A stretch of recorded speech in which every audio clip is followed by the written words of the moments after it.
Namaskar. Hello, friends.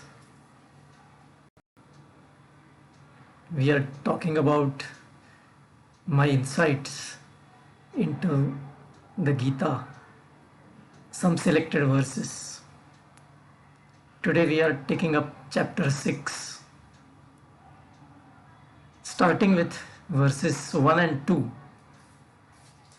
अनाश्रितः कर्मफलं कार्यं करोति यः स सन्न्यासी च योगी च न निराग्निर्न चाक्रियः यम सन्न्यासमिति प्राहुर्योगं तं विद्धि पांडव न यः सन्न्यस्तसंकल्पो योगी भवति कश्चनः. Literal meaning: one who performs his due karmas without desiring any fruit thereof is a sannyasi and yogi, not one who does not do so. O Arjuna, what wise people call sannyas is yoga, because nobody can become a yogi unless he gives up desire. Practical insight: one cannot become a yogi by desisting from doing his duties, but rather by following the true karma yoga, namely, do your karma without desiring fruit thereof. Here we should understand the meaning of becoming yogi. It means discarding body consciousness and merging with the singular.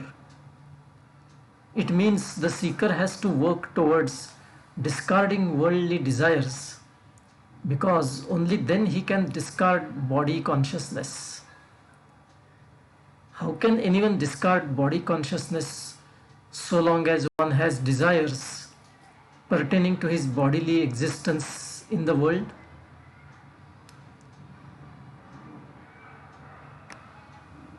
Verse 5 of chapter 6.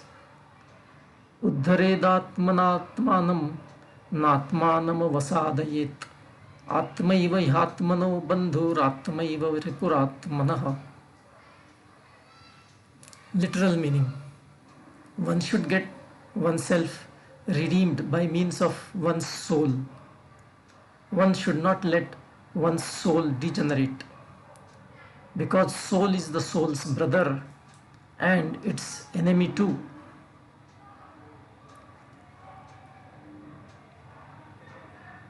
Practical insight: a seeker has to himself make the efforts to get liberated. The seeker has to go beyond his body and take help from his inner spirit, that is his soul. One who is bogged down only by his body cannot get liberated, and such a person becomes his own enemy in his spiritual pursuit. In a broader sense, it can be understood to be emphasizing detachment from worldly interests. So long as one is attached to worldly interests, liberation is not possible.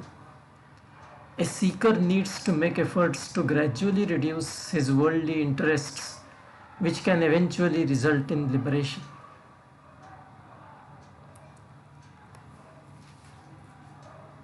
Verses 16 to 19 of chapter 6. नात्यश्नतस्तु योगः अस्ति न चैकान्तमनश्नतः न चाति स्वप्नशीलस्य जाग्रतो नैव चार्जुन युक्ताहारविहारस्य युक्तचेष्टस्य कर्मसु युक्तस्वप्नावबोधस्य योगो भवति दुःखः.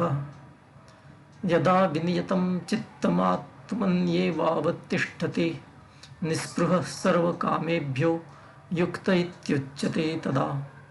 यथा दीपो निवातस्थो निंगते सोपमा स्मृता योगिनो यतचित्तस्य युञ्जतो योगमात्मनः. Literal meaning: O Arjuna, one who eats too much can never practice yoga at all, and one who does not eat at all also cannot practice yoga. Likewise, one who sleeps too much cannot practice yoga, and one who does not sleep also cannot practice yoga. One whose diet and other routines are moderate, whose performance of due karmas is in order, and who sleeps to the adequate extent, such a person's yoga destroys his grief. When a yogi's focused mind becomes steady on his soul and hence loses all the desires, he is called yukta, one who has attained yoga sthiti. The flame of a lamp kept in a shelter does not shake. This simile applies to the yogi contemplating on his soul, whose mind has become steady. Practical insight. A seeker should lead a moderate life, eating, sleeping, and doing every routine function in moderation, neither too much nor too little. It is only by following a moderate lifestyle that the seeker's mind and body can remain stable and be supportive of spiritual contemplation. Otherwise, the mind will remain agitated and will not be able to focus on spiritual contemplation.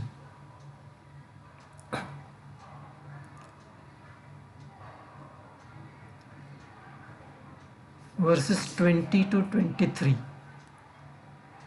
यत्रोपरमते चित्तं निरुद्धं योगसेवया यत्र चैवात्मनात्मानं पश्यन्नात्मनि तुष्यति सुखमात्यन्तिकं यत्तद् बुद्धिग्राह्यमतीन्द्रियं वेत्ति यत्र न चैवायं स्थितश्चलति तत्त्वतः यं लब्ध्वा चापरं लाभं मन्यते नाधिकं ततः यस्मिं स्थितो न दुःखेन गुरुणापि विचाल्यते तम विद्या दुःख संयोग वियोगम योग संदितम सनिश्चयेन योक्तव्यो योग निर्विण्ण चेतसा. Literal meaning: the mind that is brought under control through yoga abhyas turns away from karma, retires, and then that person sees his real self within himself and experiences bliss. This bliss is infinite, beyond one's intellect and beyond the capacity of one's organs to experience it. When a yogi experiences it, he becomes steady and does not move away from Brahman. And when a yogi attains this, he does not regard any other benefit as greater than it, and his mind does not move away from this bliss even when he is going through great grief. This is called as the yoga that destroys the bondage with grief. A sadhak should follow this yoga with determination and with a pleasant attitude. Practical insight. By following regular spiritual practice, a seeker attains a desireless state and hence is not required to engage in any karmas. That makes the mind remain steady without agitations and excitements that result from desires remaining unfulfilled or even getting fulfilled. Such a steady mental state is blissful and is independent of the state of his body or the other happenings in the external world. That should be the goal of a seeker. Verses 32 to 35 of chapter 6. Atmaupamyena sarvatra samam pashyati yah Arjuna sukham va yadi va dukkham sayogi paramo matah. Arjuna uvacha yah ayam yogastvaya proktah samyena madhusudana एतस्याहं न पश्यामि चंचलत्वा स्थितिं स्थिरां चंचलं हि मनः कृष्ण प्रमाथि बलवदृढं तस्याहं निग्रहं मन्ये वायोरिव सुदुष्करम्. श्री भगवान् उवाच असंशयं महाबाहो मनो दुर्निग्रहं चलम् abhyasena tu kaunteya vairagyena cha gryhyate. Literal meaning: O Arjuna, the yogi who sees pain and pleasure as no different from himself is the most accomplished and respected one.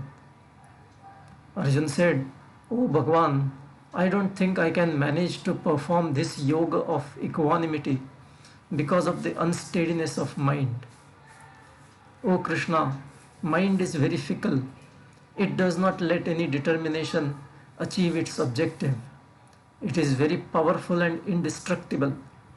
I feel it is well nigh impossible to control it, like it is impossible to control breeze. Then Bhagwan said, O Arjuna, I also agree wholeheartedly that it is extremely difficult to control the mind. But O Arjuna, the mind can be brought under control by means of vairagya, that is detachment or asceticism, and regular spiritual practice. Practical insight: the most fundamental concept in spirituality is non-duality, and it is discussed at many places and very extensively in the Geeta. However, here Arjun is bringing up an important problem in practicing non-duality, that is the uncontrollable mind.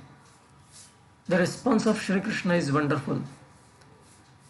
He very compassionately agrees, but he also proceeds to say how the mind can be controlled.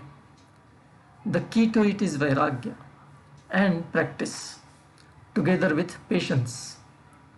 It means that in the first place, a seeker has to be conscious of the need to detach from worldly interests. Without the desire to detach, there is no chance of proceeding any further. Once that desire settles in, the seeker must consciously and critically analyze every situation and the action that his mind pushes him into.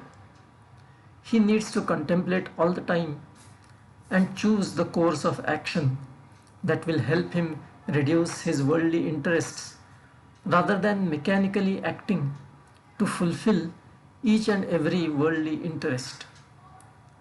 That is the spiritual practice which will help the seeker to gradually get rid of his worldly attachments and be firmly settled in God consciousness. That will be liberation. It is also important to appreciate the criticality of patience in spiritual pursuit. A seeker cannot expect instantaneous enlightenment and liberation. It needs immense perseverance and patience. One has to keep in mind that a sincere practice is what he can do, and the result will be dependent on the divine will and the divine timetable. Chapter 6 is over. I will see you the next time with chapter 7. Until then, bye, take care.